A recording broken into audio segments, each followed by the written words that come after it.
If there was a ground zero to the February 22 Christchurch earthquake, the Press newspaper's building wasn't far from it.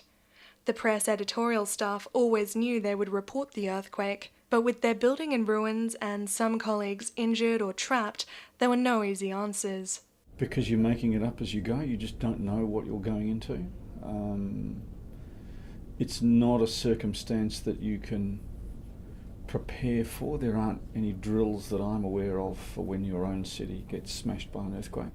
I mean, most people, when you plan for disasters on a newspaper front, you're the ones you push yourselves out to the disaster. So you go with a sat phone, you go with what you think you can survive, your food and your water, like we did in Bandar Archer. But in this case, all our kit was in a building that was carving itself open and having a whole bunch of rubble falling on it. The editor got a team of journalists together to say, it's our intention to publish, and he had the newsroom staff operate in pairs for obvious reasons, and they went off and started capturing the story. One of my colleagues who I'm quite close with, he's the videographer for the Press, Daniel Tobin, and he said to me, can you shoot video? And I was crying and shaking, and I was just like, I don't know if I can do it, but yes, okay, I'll do it. It's just after 1 p.m. on Tuesday, the 22nd of February. We've just been hit by a devastating earthquake in Christchurch again. I'm one of the reporters from the Press building. I was upstairs when it hit. Buildings fell down. We're out in Christchurch Cathedral Square at the moment. As you can see, people are just gathering. We were in the library, up in the top. The spire of the Christchurch Cathedral has fallen down. These dead people, can't. You can tell that I'm in shock. You can't really understand what I'm saying, and what I'm saying doesn't really make sense. I wouldn't say I'm proud of myself for doing that. It felt like it's the only thing I could do at that point. I mean, there were people covered in blood running around. It was just chaos. And we went out into some of the worst hit areas in Christchurch, like Cashel Mall, and I saw some pretty horrific things, and things that you'll never forget. So I don't know if that was really a great thing for me emotionally, but as a journalist, it's what I needed to do, and I feel like I did do my job on that day. The Press's main building was badly damaged, but the newspaper's print site was more or less unaffected. This is where staff set up their newsroom, and where they're still based many weeks on from the quake. The Star newspaper group, though, lost their main building and their print site. The newspaper has set up at the St Albans Cricket Club and has been relying on the Ashburton Guardian's print site. But on that first day, staff knew they had to get the story, so they set up a newsroom in IT manager Peter Gruber's garage. We initially worked out of his house and garage, and then a few days later operated out of the garage and porta comms on the side of the road. Both newspapers had decided early on that copies should be distributed the next day, but both would need to call on their parent companies. I don't think we could have done a 24-page broadsheet paper, processed it, laid it out. Ringing was impossible. What we found actually that you could get out overseas for some reason. You could text overseas. So I sent a few texts to friends in Sydney, and they bounced it back to Wellington. Both newspapers managed to get copies on the stands by the following morning. A couple of things that we did not realise that night when we were putting the paper out was the enormous impact that putting the paper out had on the community. First and foremost, because there was no power still in most areas.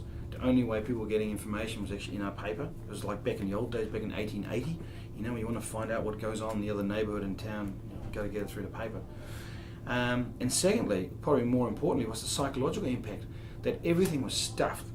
People had no idea what was going on. They thought the whole city had come to an end. As we know it, the paper still got delivered, so there was some normality. It was like, oh my God, there's still, some things still work, so there's still hope. And then we decided from there, hey look, the people of Christchurch need something daily. They need to be informed, they need it free of charge. We need to make life as easy as possible for our people in the city. So that's what drove the daily thinking. The Star printed daily for just over a fortnight after the quake, but other changes proved to be more permanent. The newspaper switched to a tabloid format and now makes greater use of syndicated content from the New Zealand Herald. I guess necessity is funny how it drives change, but There's been obviously the format change, the content change with partnering the New Zealand Herald and using the resources of them. We've been able to deliver a much better read into our paper. We've probably completely redesigned the look and feel of the paper overnight. Most people would take 6 months to do that. We've done it overnight. No two disasters are ever the same, and by their very nature they're often impossible to prepare for. But creating a culture of flexibility can make a crucial difference. You can't know who's going to have the ability to be in charge in a circumstance like that. You don't know who can work. So in the way that you run a newsroom, it's got to be quite a flat structure. You need a lot of people with the confidence to direct and take charge if that's what you need, because again, the personal circumstances might mean that, in my case, with a young family, there are days when I may not be able to work. So, who's next in line? And if it's not Kun because of his family concerns, who else have you got to step up? So it's really important that you have a culture where people feel that they can take responsibility and lead the rest of the team. We know there's 6 to 9 months of aftershocks, and we know there's just destruction on a far larger scale than what we had, so we've got to look after ourselves. We've got to take breaks, we've got to put our people in positions where they can actually get back to taking photos of something other than earthquake damage, and by rotating our staff around the country through the group, it will at least give them something that they can photograph that's not earthquake related. Making life easier for staff is a big part of moving forward. Some aren't ready to return to work, and staff at the press are still reeling from the death of a colleague, Adrian Lindsay. We had a little memorial service here at the same time that her funeral was held in Southland, which we could remember her, and a number of staff had the opportunity to talk about her and their memories of her.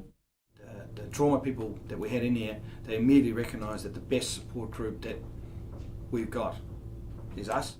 And I remember I was sitting at my desk typing, and I was just like, I don't know if I can do it anymore. And then when I'd finished it, I handed them the memory stick, and I was just sitting at one of the tables waiting to be taken home, because of course no one had cars or anything like that. And Andrew Holden came in, and he didn't say anything, but I didn't know him very well before the earthquake because I'm just new. And he just came in and just sat down next to me and just gave me a huge hug, and I just started crying. That was a big moment for me, to have, the editor come in and just, he wasn't the editor then, he was a friend, Staff wellbeing is a top priority over at the Star too. Obviously we've provided the basics like counselling, support and financial assistance where needed, but we've also tried to bring people together as a team, because what's come through this is sitting at home with aftershocks rumbling through your house on your own is just awful. But no, the support's been great from the newspaper management team here, and they all said, do you need some time off? Are you okay? And then when the funerals started rolling in, a lot of them kind of sat me down and said, are you sure you can cover the funeral? You've seen some pretty horrific things. So they all really care, and it's not all about the story in a newsroom. I mean, that's just a myth. It's the people.